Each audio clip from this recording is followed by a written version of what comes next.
Right, welcome, ladies and gentlemen, to Judgment Gold Edition, easily the highest ELO Judgment we have ever run. Over half of the members are Platinum. Some of these guys you may have seen on the featured game list, and we are going to start off with one of the sickest games because we know almost most of these players, and there's some great backstory to this. I am RYW Pato. With me is Highone, and he's going to fill you in on a little bit of that backstory. Well, I mean, there's so many backstories on the blue side. We've got pretty much the greatest of great Canadians from Richmond. We've got GG Ice, we've got Apple Fire, we've got Mad Thunder. All those guys have played together on a team called Triumphant Rice. Yep. On the right side, we've got Dexter4 and his twin brother Format playing with Sewer Kings. And Sewer King's a local guy here in the Pacific Northwest, known for his great laning abilities both in mid and top. So, I mean, right now, both teams are looking really stacked, as a lot of these players have played together before. Some of the unknowns will be Parrots. Most of us don't know who Parrots is. Kind of a first-time Judgment player. And XMVX135, also a first-time Judgment player. So we're going to be watching a lot of the players that we know. We're going to be watching some of the unknowns. This should be a really great game. And just for history's sake, Michael and Matt, both, so Dexter4 and Format, have played against GG Ice, the Triumphant Rice team back when we got our first Triumphant Rice skin when Raise Your Weapon competed in a Vancouver tournament. Vancouver League of Legends online tournament. So this is I mean, not so much a grudge match. I think we're going to see a lot of great plays. The skill level is a little bit higher compared to our sister tournament, Judgment Silver, that happened yesterday. By the way, it went really well.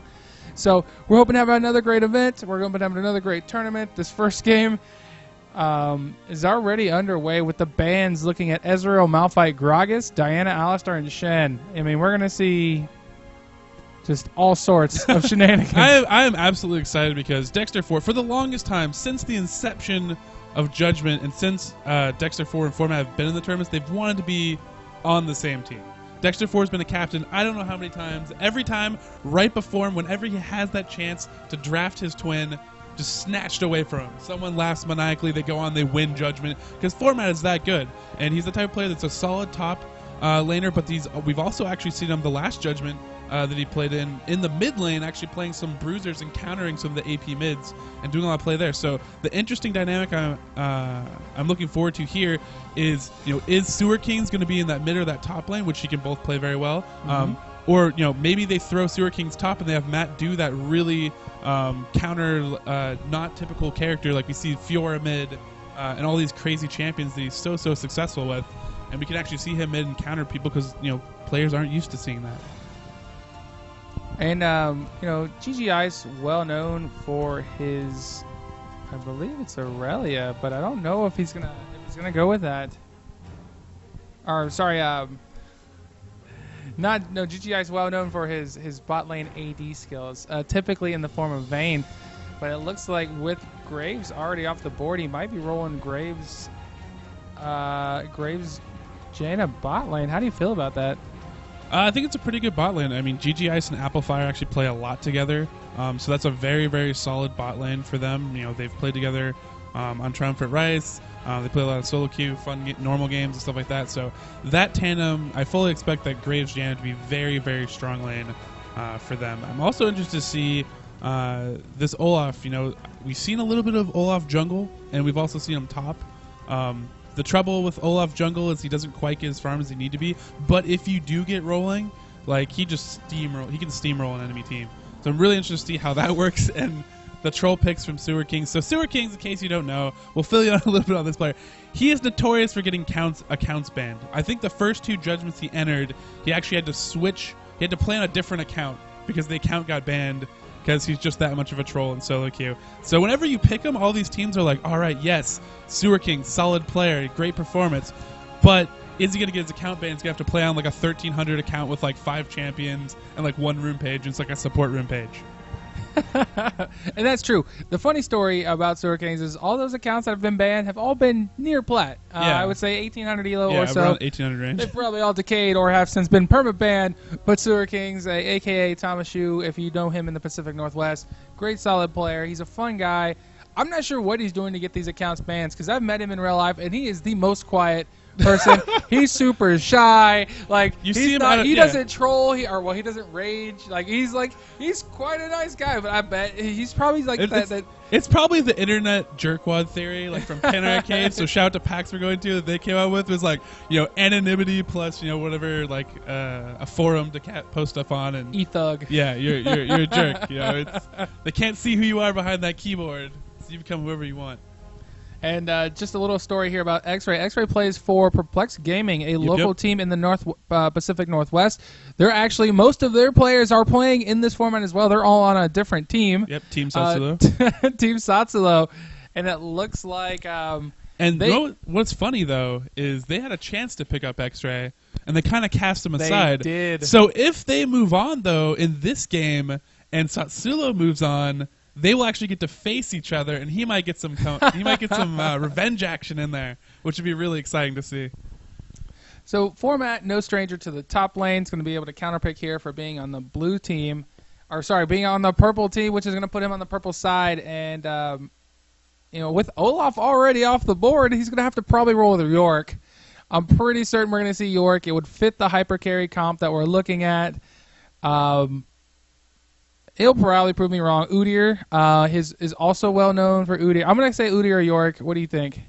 No, not Jax. He's trolling. No, Jax can go up against Aurelia, so that actually might be a serious pick from him. It'll be interesting to see how it goes. I'm actually excited for that matchup because I want to see Format take on X-Ray in that top lane. I'm still, I think the Udyr might be a good pick, just simply because if Udyr's a counter to Aurelia. That's Tiger Udyr, and Matt's well known for playing Udyr. I also think right now they need an extra stun, because if you look at their team beyond Skarner, if they would have went with Jax, like he would have had to take the time to charge up his counter strike and land that to stun, which is not a good counter to a Katarina in mid lane. And so unless you have some other stun besides Skarner, you're banking entirely on Skarner to run over there and grab her while she's popping her ult, which is not really a good bet if you're against this team comp. So getting another stun there, picking up Udyr as well. You have the counter top lane, plus you have an extra stun in there. I like that play a lot better. Yeah, and we see the hyper carry comp, so they're going to need. Udyr's going to be great for protecting and peeling. They don't have a lot of initiation, so they're going to have to wait for the enemy team to initiate. And what they're going to go for is this kind of farm early and get a nice solid late game team, as they move into that mid to late game, that they want to just have a lot of farm. They don't want to be from behind on turrets. They don't want to be behind in kills. And so basically, as long as Dexter plays fairly safe, you've got Skarner, who's going to have really solid level 6 ganks, especially when he shows up to gank for Rise or Udyr. They're going to be able to combine hard CC with a Skarner ult. So that's exactly what they're looking to do. And I think that Olaf pick, you know what I might have done? I might have swapped Olaf in the top lane and jungled Aurelia. I think that would have been that might have been the coolest thing. Like they're like, haha, we baited you. Like that probably would have worked out in their favor. Aurelia jungle not being that strong, but Olaf does counter Udyr fairly well. And we kind of had an idea that Skarner was going to go in the jungle, because where else is he going to go? But I got to kind of pause here for a second. I got to help one of the other games get started. So by all means, Pato, take it away. Yeah. So it's not going to be GGS and Amplifier. We're not going to see the duo in the bot lane. Instead, they're throwing Parrots down there. And actually, I think I'll take a little bit of look at Parrots' match history, see what he's doing. So 1900 player, obviously. Looks like he plays a lot of jungle and not AD.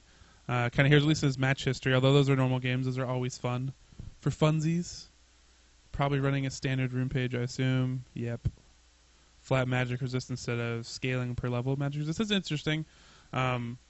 It's better early, obviously, but later game, if you have scale per level, you're not necessarily worried as much about magic resist in the early stages, because down bottom you're mostly looking at attack damage type champions. Although against a Kog'Maw, might be a good decision in there with his Arcane Barrage. So could be a smart move by Parrots down there in that bottom lane.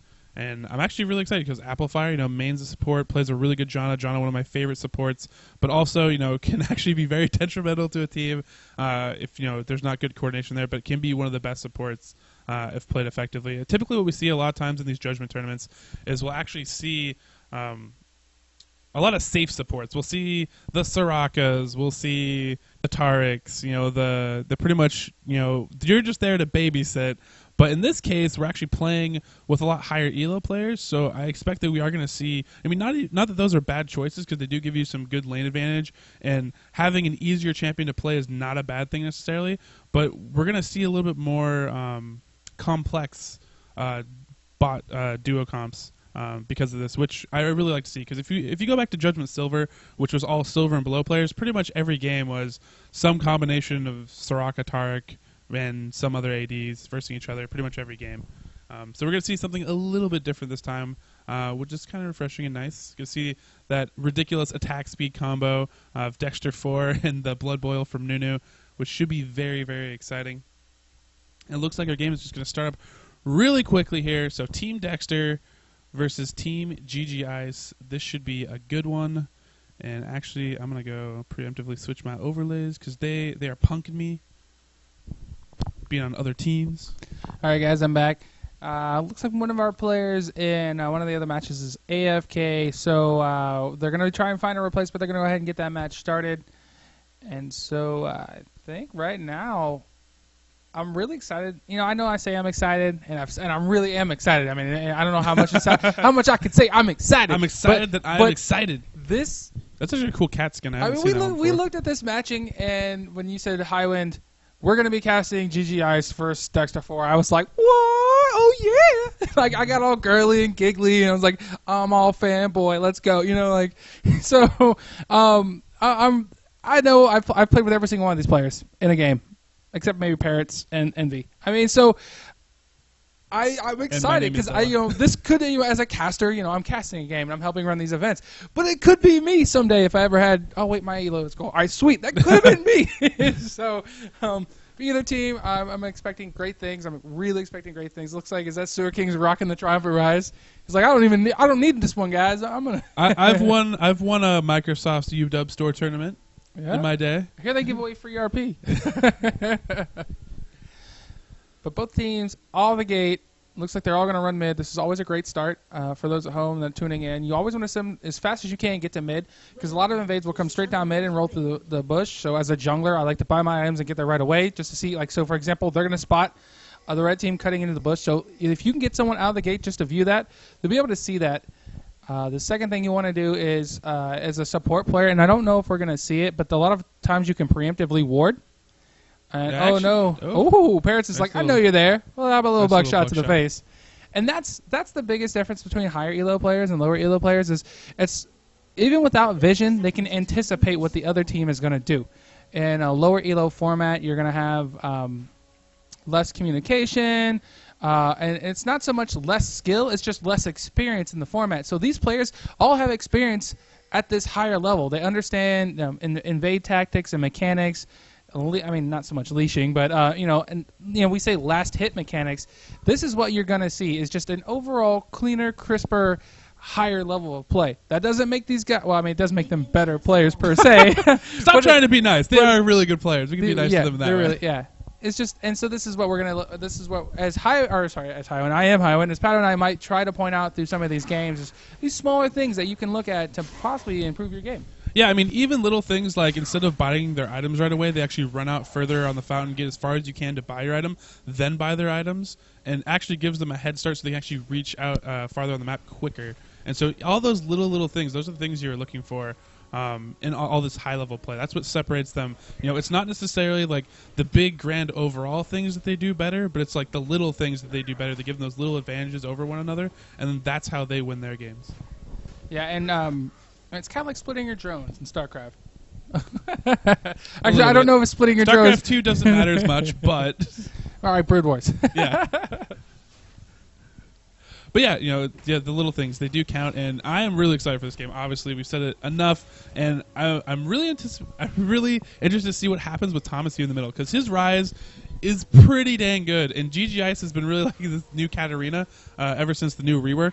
So I'm really interested to see, who actually gains the advantage, who gains the upper hand in this lane. Katarina's going to actually be able to use that blade to harass. She's not mana reliant, but Ryze obviously can set up some pretty good ganks combined with Skarner. Now, Skarner is not as effective until he hits level 6, but but his slows are pretty good with a red buff. He can get in there, and he can really follow up some damage and really rise as one of the best mid laners if you want to get ganks off. And that's what you really have to be careful with as a lot of AP mid laners. Again, when you are against a rise, is those ganks. Always be wary, ward early, do what you have to do. And it looks like Olaf with a little bit of an early invade. Double buff, there's actually a trade here. XMV's getting caught. He does not want to lose that double buff. He's actually going to flash over here and run for his life. If he loses that double buff, that would be huge. And there's the slow from the undertow, and that will be first blood. Reckless swing coming in here. Mad Thunder.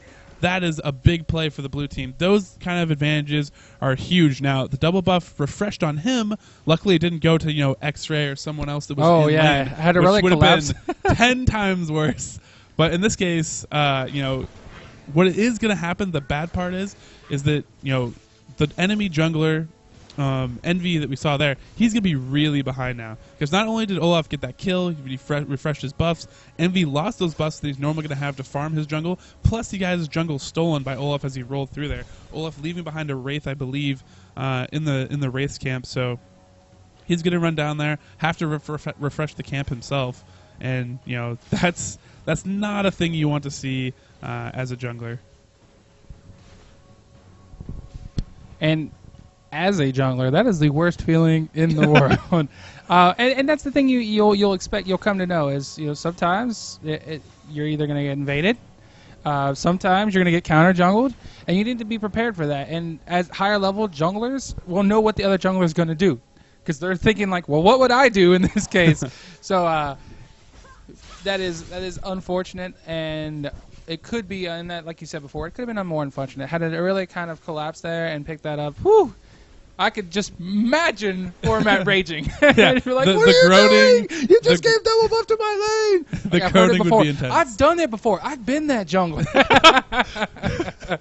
You've put format in that situation. I have before. put format in that situation. It's funny. I just don't recommend it. You were trying to make him a better player. You're trying to, how do you deal with the situation? You got to practice it. Here you go, bro. Yeah, what happens if this happens in a future judgment? You got to be ready for it. Exactly. And really, I want to draw a little attention to this bottom lane because these ADs, this AD support play is pretty darn good. I mean, you can see a lot of the ADs, they're playing at their attack ranges constantly. Whenever they have the attack range advantage, Kog'Maw does, he goes in there, gets his hit. They always find those little openings to put damage on each other. It's not just about the last hitting and the passivity that you normally see. And oh wow, Sewer Kings might be getting hunned down here. Mad Thunder might throw a blind axe over here.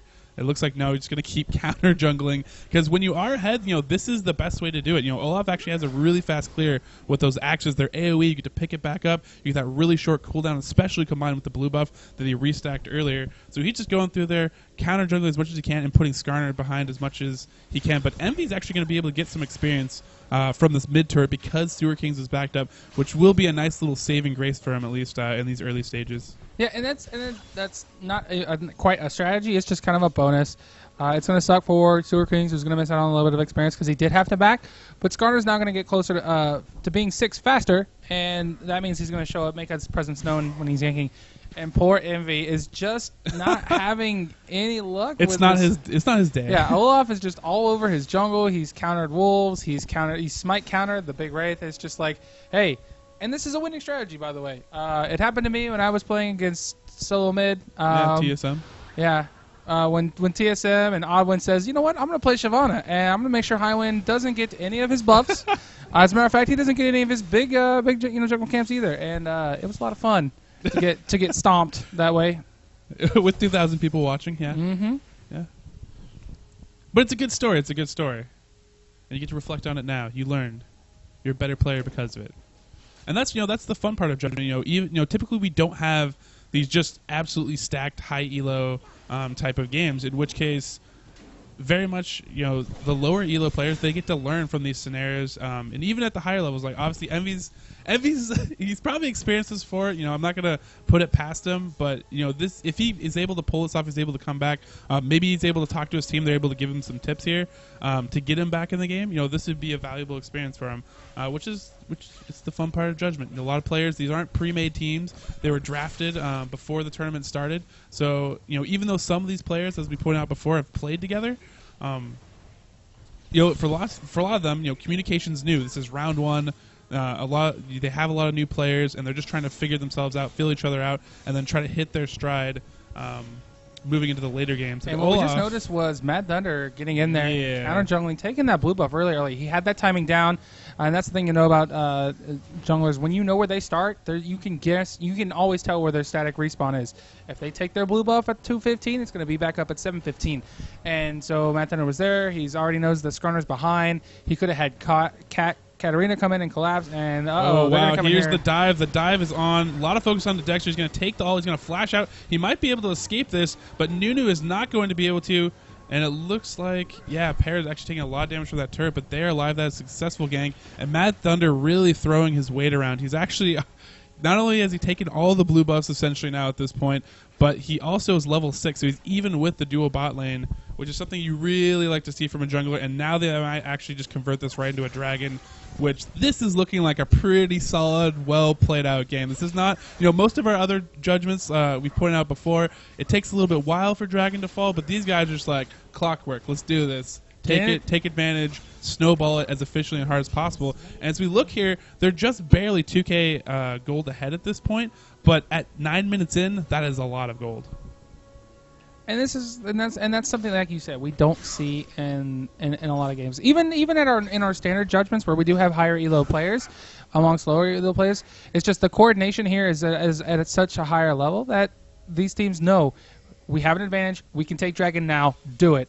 And a 9-minute dragon, I mean, that's just bank right there. That is gold in the bank. These guys are going to go back. They're going to take the high level of creeping. I mean, we see Rise, 70 CS at almost 10 minutes. It's not, if he would have had a blue buff, he might have been doing better. Might have been started farming Wraith camps, but I think that's. This is right now. It's not. It's while we do see an advantage gaining here for the blue team, the red team is by all means not out of it because they knew what they were picking when they went into this comp. They're a late game comp, so they just they can give up deaths, they can give up turrets, they can give up dragons. What they just want to do is make sure that by the time mid to late game hits, they're not 7 or 8k behind. Maybe they're 4 or 5k behind. And that would make all the difference. And then if they can team fight and protect their hyper carry, they're gonna. That's what they're going to do. Ride the Kog'Maw to victory. Exactly, and we've seen it many times before. Yeah, Kog'Maw is that ace, in your pocket, if you will. You can get behind, but as long as you can keep him fed, and keep him protected. Interesting play by X right there. I wonder if he was actually trying to mess with them a little bit. Maybe think that a gank was coming in because he's playing high side near his turret right there. Pretty interesting play. But yeah, really, their comp is this late game comp. They have Rise as well, really tanky, really great in the late game. Has a lot of combos. And GG Ice getting out of dodge, saw the Skarner coming in. He's like, no way you're going to gank me. I have my creep wave in here. I'm going to get out of here. And it looks like we have a pause. So possible pause, and maybe a player DC'd for a second. Looks like actually all players experience lag. I do have the chat window up. We don't usually bring it up here on stream because sometimes some people say mean things in chat, and we want to protect your eyes. But yeah, it definitely looks like all players experience a little bit of lag, so there's a quick pause. And actually, Matt here on Uter has run under a turret, and one of the things he's saying is, "Hey, I lagged under the turret. Please don't kill me." So. I'm pretty sure the response is going to be, I'm going to kill you. Yeah, I'm pretty sure X-Ray is like, no, don't worry, bro. I'll just kill you once. It's okay. I'll kill you twice. Won't be a jerk. Just put that damage on you.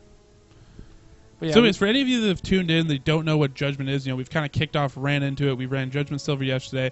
The way that Judgment works is we actually have a really cool, unique format. It's 40 players. 8 of them become captains. 32 of them become the draftees in the pool. Those 8 captains then draft almost fantasy football-like in a snake draft and actually draft players from that pool of 32 until they make 8 5-man teams. Then we throw them into a bracket. They play best of 1 as Riot prize support. And after just 3 games, maybe 3 hours of your time, you can actually win yourself $20 in RP plus some Riot points. And 4, as a little bit of incentive for players to play big, to make those highlight reel plays, to make those highlight YouTube videos with 250,000 views. We actually put up extra Riot points furnished by Razor Weapon Media ourselves, and we actually give out a prize to the MVP. And Katarina engaging here, and that's exactly what Skarner wants. She's actually going to be able to grab him right here And Sewer Kings, will he be able to escape? No, he won't. Ignite coming down. Mad Thunder feasting right now. Just applying that red buff. He's not going to be able to kill this Skarner. They're going to back him off out of there. But nice little engagement. Nice little kill for them. And just a trade in mid overall. But Mad Thunder's still really rolling in this game. And as we look at the gold for him, he's sitting at about 3.5k, while Skarner is hanging out just under 3k. So about a 7k, 8k advantage right now for the jungler. Plus, he has 2 gold per 10 items, while Skarner's chosen to go for the mobility boost to be have a little bit more presence on the map. And format tanking up, knowing this is coming in, has some backup from Envy. I like the fact that Envy did grab those mobility boosts, though, and he's actually been having a good presence, being able to back up his team. And one thing that is scary that we've talked about in a lot of the other tournaments is early oracles, which Mad Thunder, he's ahead. He's picked up this early oracle. Oh, this bot lane's going to be in a lot of trouble because here comes Katarina with the ult. Zero, a little bit too late, and it looks like GG Ice was a little bit slow there, but now he's caught up. Flash by Dexter, great patience there. Save it till when he actually needed it. GG Ice, he wants this kill. He's on the hunt. Now he's kind of pinned his prey. He's just waiting for Graves to come out and back him up, and Dexter is surely dead. That Howling Gale actually lands. Beautiful Howling Gale from long range from Applefire, and that was pretty sick. So right now, Blue with a healthy advantage and an Oracle, so they're going to get that ward advantage. It looks like Red doesn't actually have any wards on the map at this point. I think they're looking pretty good for this early game. Yeah, and this is kind of what you want to do as a snowball comp. With Katarina, you want to be able to get out of lane and go make plays, which is what she's been able to do here. Even though she had died, the first thing she did was run down towards bot lane because they realized that the warding may have expired. And before I can complete what I'm going to say, poor Matt, Exhaust going down. Yeah, that is a lot of pressure. As tanky as Udyr is, he's not tanky enough yet because those two are pretty fed. A fed Olaf jungle can actually put out a lot of damage. Combined with that Aurelia, the stacking the slows, Olaf picking up his axe along the way. That is a pretty brutal gank if you're that far out when it starts. I mean, really it relies on the fact that you're going to have to try to juke that first axe. Otherwise, you don't have much of a chance. And, it's definitely important to note that even though these teams are beginning to fall, the red team is beginning to fall behind, they're going to want to keep their heads in the game. It's not going to do any to either them or anybody on their team at the, they start complaining or it's like, oh no, they really want to stay focused here and think about what they can do to get back in the game and make those plays. Dragon's going to respawn here soon, so by making a play here on the bot lane while waiting for this dragon to respawn, this could be the best way to get back in the game. Especially if we get Ryze to come down here, or as Cat is getting on the lane, Ryze can punish Cat by shoving those lanes and picking up those CS and really accelerate into that mid to late game. Ryze already has the catalyst and that tier. Great engagement there. There's the Impale pulling Parrot back in there. Monsoon trying to protect him out, but Nunu trying to stick towards him, but Kog'Maw just really can't follow up, and now Mad Thunder's come down here. The slows are coming down, and now it's going to be a tricky little engagement for them because there's a lot of slows between Skarner and Nunu. And if Kog'Maw's allowed to put out his damage, they could get them in trouble. Ryze has even come down in the meantime. Cat back to lane after going and buying back up.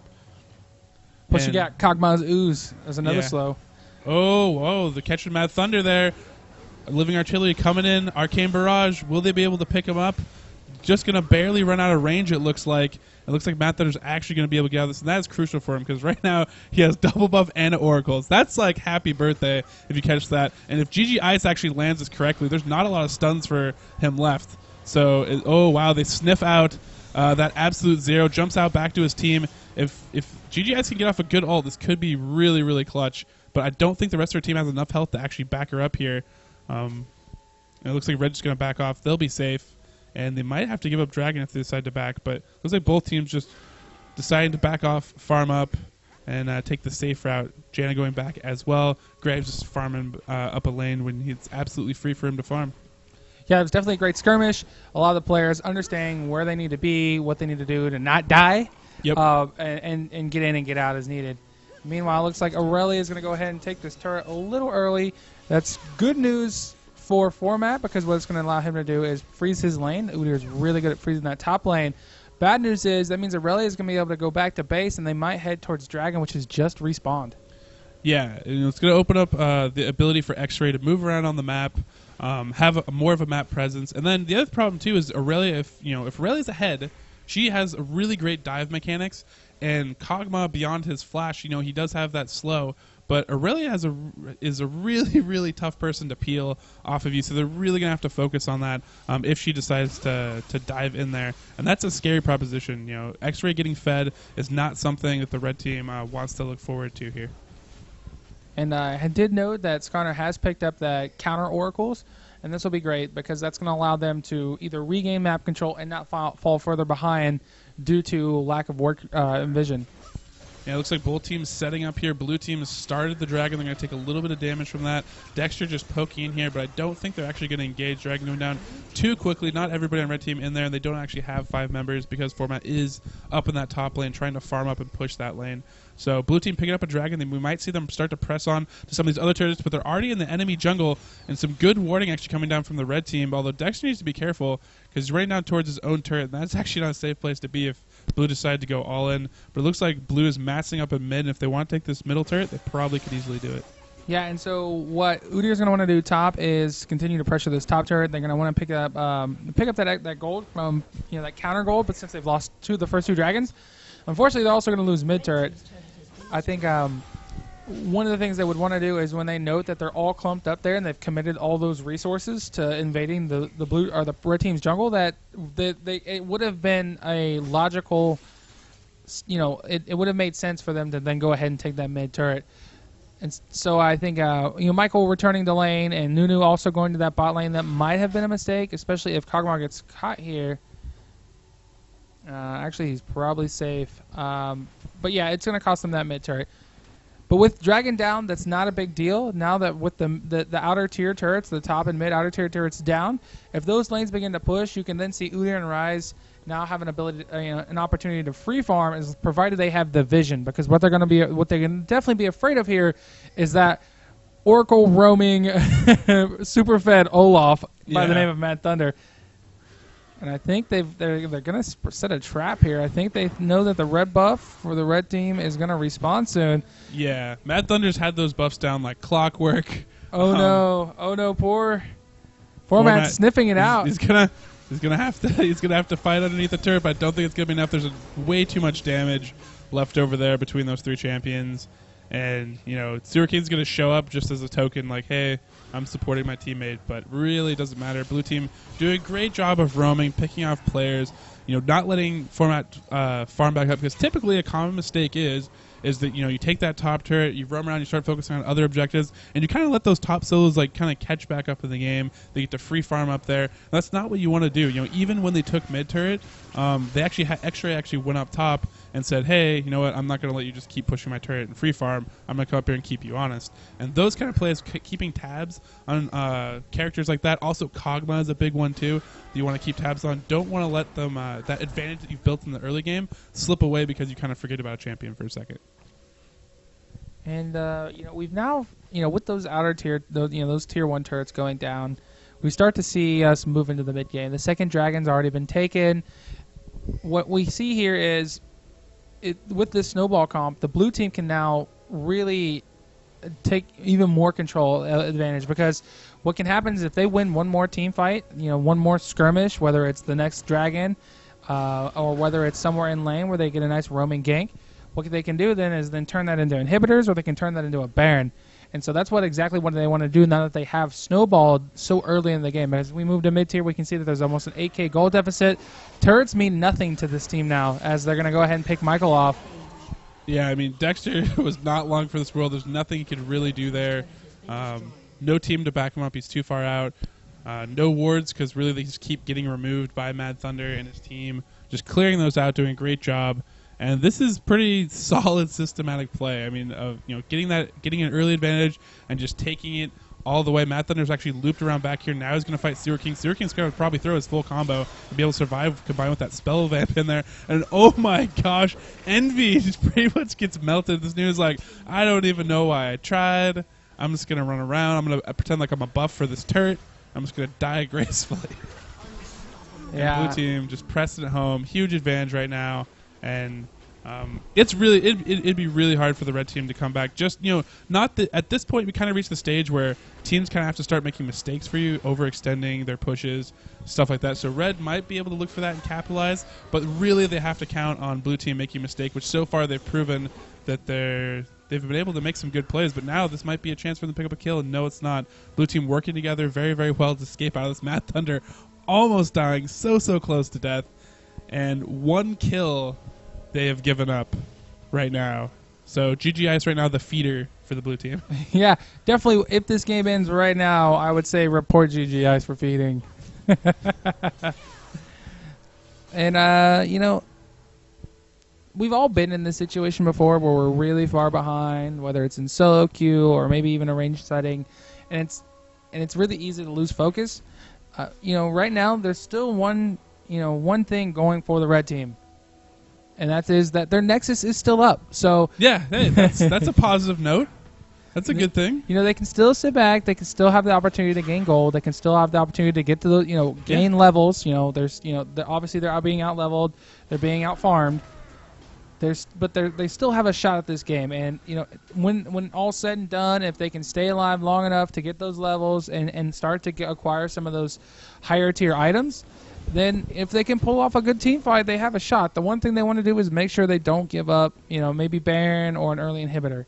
Yeah. So even though they've lost the Vision War, they've lost the kills, they're still going to want to have to maintain that presence of mind to kind of realize, hey guys, 4 is missing. They're probably going to Baron. Is there any way we can stop this? And constantly be thinking about what can we do to prevent them from just maybe getting Baron and then running away with the game. Yeah, it's basically they're in turtle, they're in stall mode. They just need to stall this game out as long as possible and try to even it up that way.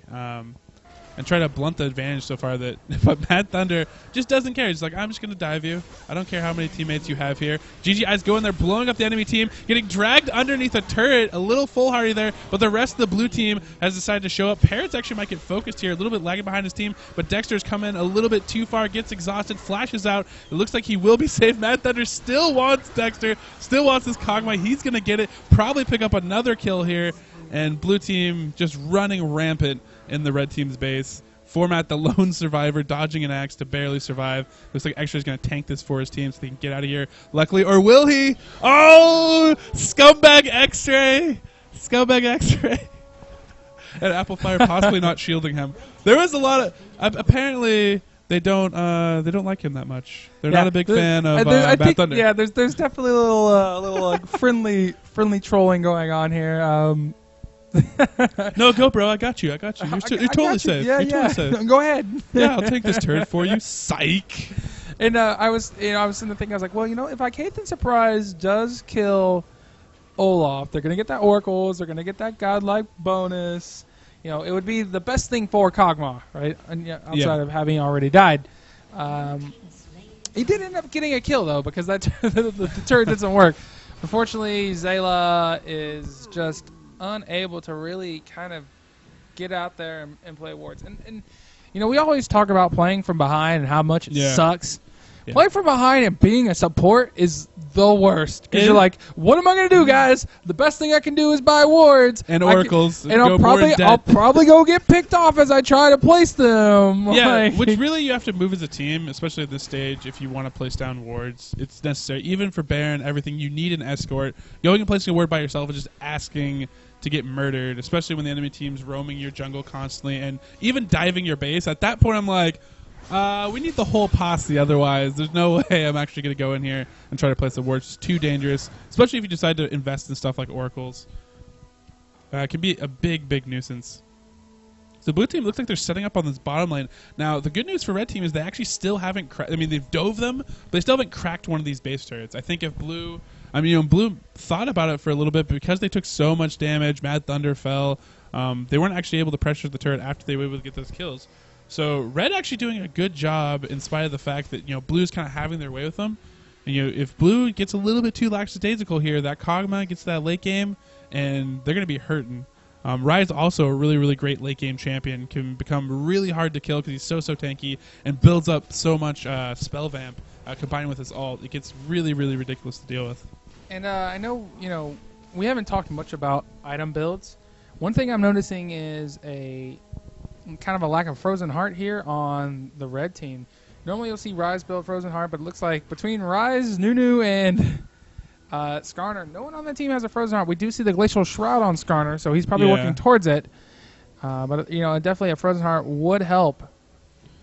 I think it's just that lack of turrets, those lack of dragons, those lack of kills, that it's just making it really difficult. Oh, and there's the engagement on the Sewer Kings. Absolute zero. In response, X-Ray is going to be able to get out of it in time. Dexter, good spacing here, but in comes the Mad Thunder cruise missile all over. Will he be able to take him down? It looks like GGIce just barely survives. Oh, no, he does fall. And now we're trying to come up here. No, GGIce is still alive, chasing him down with just barely any health. I think Dexter tried to go in there and pick off the kill, but it did not happen. He finally did die in the end. But Olaf, you saw right there, Dexter's like, all right, I just need to stay safe. And then Olaf was like, Ragnarok, what's up? I'm in your face. And Dexter just cried a little bit inside.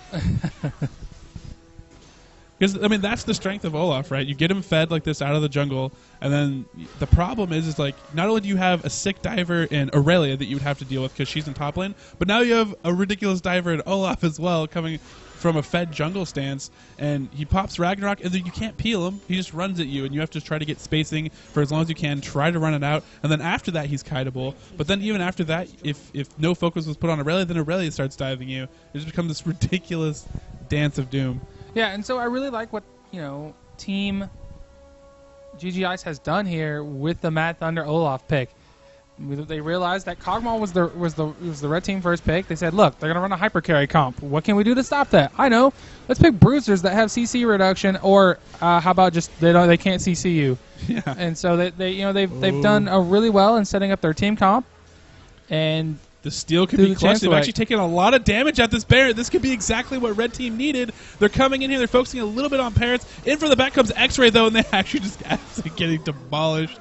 GGIce, and that's the problem with the stuns they kind of have. If you don't keep track of him, he does so much damage at this point combined with the rest of the team that it is just 6. And Format keeps surviving these team fights, but it's kind of like the guy that gets to go back and tell no one and realize that he is the last man alive. Yeah, the last samurai, a.k.a. the last bear, yeah. a.k.a. Well, I'll just wait in Fountain for you guys to push the Nexus, because, they just skirmish after skirmish after skirmish. They're realizing that there's not much they can do here. And I was watching that fight, and I thought for sure they have a shot, but it looked like Michael shot Baron, started focusing Baron instead of attacking the actual players. It's always a bold move. Maybe because they thought, hey, Baron's really low, and they just started to focus on Baron. I think if they would have tried to position themselves a little bit better in that team fight, and we can always we could go back and watch it, but I think what will happen is these players may go back and be like, oh, yeah, we might have been able to tweak this, and I think that's that's what good players will want to do to improve their game. It looks like Red is pinging for Baron. They're going to try to rush it. It's a very common move after you get pressured to come in here and try to do a desperation Baron, if you will. Try to take it really quick while the other team is backing. It looks like GGIce is kind of waiting for this, is being in position along with Olaf in case this is going down to try to distract it. It'll be interesting to see when they decide to engage with. The rest of the blue team is running as fast as they can. Red just trying to put as much damage as they can here, but it's a little bit slow. Now we see Olaf coming here just being a big, huge nuisance, just trying to distract as much as possible. Goes and tries to steal. He will not get it, so Red has Baron buff right now, but the rest of blue team isn't here. They're going to collapse. Looks like GGIce's ult was canceled, though, so Format is going to be triple teamed. Not have a nice day of it. In the meantime, Aurelia's tracked down Dexter, and no one is left alive, so able to pick up that Baron. But at the end of the day, again, only one member standing for their team. Probably going to lose another turret, another inhib, maybe more. Depends on how generous blue team's feeling right here. Yeah, we don't get a chance to see Desperation's Barons that often. Yeah. And we talk about it, and we've brought it up quite a bit. But this time, that was the Desperation Baron and the Desperation Baron foil, foil. I guess. Yeah, good presence of mind of blue team. Like, not everybody back. They said, hey, this could happen. Let's be in position. Let's have 2 members. Let's leave Mad Thunder there. He's farmed. He's tanky. He's going to be able to go there and just annoy them, at the very least, maybe steal it with Ragnarok up because they can't stun him, so then it becomes a reflex war when it comes to smiting Baron. And really distracted long enough, the rest of the blue team was able to catch up, and they're so far ahead that the Baron buff really didn't even matter at the end. And Blue just keeps farming everything. They're like, no, we need to make sure that we get every buff throughout the game. It's like they're playing almost like some sort of like mini game within their own game. Nightmare, you must take all inhibitors, all dragons, all Baron. Oh, well, dang it, they didn't get the Baron. But if you ace them at Baron, that counts. Yeah. So red team really on the ropes right now, just farming up and just hoping that blue team just keeps, sitting on their hands and doesn't actually go for the killing blow at some point. It's pretty much what it looks like, because they still only have that one inhibitor from mid down, and they're very content to keep on farming up. And even though they have this huge lead right now, which is trying to get up towards that 20k, it's about 17k advantage at this point, 12k advantage. It's pretty ridiculous. Yeah, I don't know. I mean, when we talked about it earlier about the team comps and how good, the blue team's picks were against this Kog'Maw, against this hyper carry strategy. I'm curious as to what Kog'Maw could do in this situation. Obviously you would say, oh, I've got Raz, I've got Udyr, I've got a Nunu. Man, I don't have to worry. I'm going to have people peeling for me all day. And then you're like, ooh. At this point, it's Dexter has to get to like the late game Kog'Maw build where he can just kill the people trying to dive him. Yeah, that's his only hope at this point, because it's gonna be really, really hard for him to kite X-Ray and Mad Thunder. And GGIS just keeps waiting for the correct moment to move in there. This Katarina pick was actually a very good pick for what Dexter's team was rolling out here, and overall, just really great execution from GGIS's team. Now they're actually starting to pressure the turret. Looks like X-Ray's coming up, starting to meet up with the team. They're pushing. All their lanes are pushing, so this is exactly what the blue team wants. Just have all their lanes pushing. They can rotate to whatever lane they want. Red has to be super defensive the entire time. They don't have to worry about any losing any turrets or any dead lanes because no one's pushing. It looks like blue now collapsing in on this top turret. They've kind of split up the enemy team just ever so slightly. They're just going to focus in on this turret. Howling Gale in there, going in there, protecting their team. And even with the turret, it's really not mattering. Dexter's trying to focus on him, but it's really not paying off. Yeah, and I'm looking at Skarner here. He did finally pick up that Frozen Heart. Unfortunately, it's just he's still so squishy. He's really far behind in levels. He's only level 13, whereas the rest of the team is 16 or higher. And there's the Ragnarok. Oh, but he gets blown up. So that's some good moves there. And blue's actually a little bit low here, but they still have some carries. They're still up and alive. Giving up some bodies as they try to press in here, but they need to stay focused because they're taking a lot of damage from that overzealous dive there. They will get a base turret, but now they don't want to actually be careful because they're going to turn here on. Turning around. CC trying to go down. Exhaust going down. No, that is going to get converted. Great play by X-Ray. In comes Parrots. He's going to be able to clean this up. True damage coming in. GA, though, luckily for X-Ray, so he's going to be able to survive through this. Now they're going to be able to clear out 2 inhibs at least. And maybe start knocking some Nexus turrets. They got 20 seconds left. Rise possibly might be up to help defend the Nexus turrets, but they will get 2 inhibitors out of this at the very least. Yeah, I was getting ready to say that right as Dexter started to chase, I was like, oh man, they better be careful because X-Ray has no cares in the world about going in. I mean, if you're really and you're this far ahead and you see a Kog'Maw at 3/4 health, by all means, you should be just after licking your chops. Yeah, getting ready to feast. And as we look at Kog'Maw's gold, he's nearing that 10k point, so he's 9.6, so he's up there near his brother Format, farming pretty well. But if we look at the enemy team, everybody's like 12k or higher besides their support. The support is only 500 gold from your AD carry, which is not the position you want to be in 35 minutes into a game of League of Legends. That's bad news, Bears. Now that blue has actually bought up their items, and it's going to spend some of this gold, although it looks like Mad Thunder just wants to keep banking 2k gold. Okay, now it's going to go back. It's going to become the team fight's just going to get harder and harder for them. And they heard you about the Frozen Heart, so they didn't buy 1, they bought 2 for you, Highwind. Oh yeah, they got 2 just in case. I was going to say Skarner's Frozen Heart doesn't really count as a full Frozen Heart because Skarner just gets destroyed right off the bat. Yeah. So Rise on the other hand, with that Rod of Ages is actually quite tanky.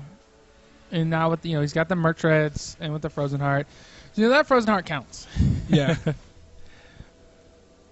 So I think Envy at some point might have wanted completed a Shirelia's, and I think that's one of the things they're missing, because Envy did fall behind, and said, okay, I'm gonna go still rush that Frozen Heart.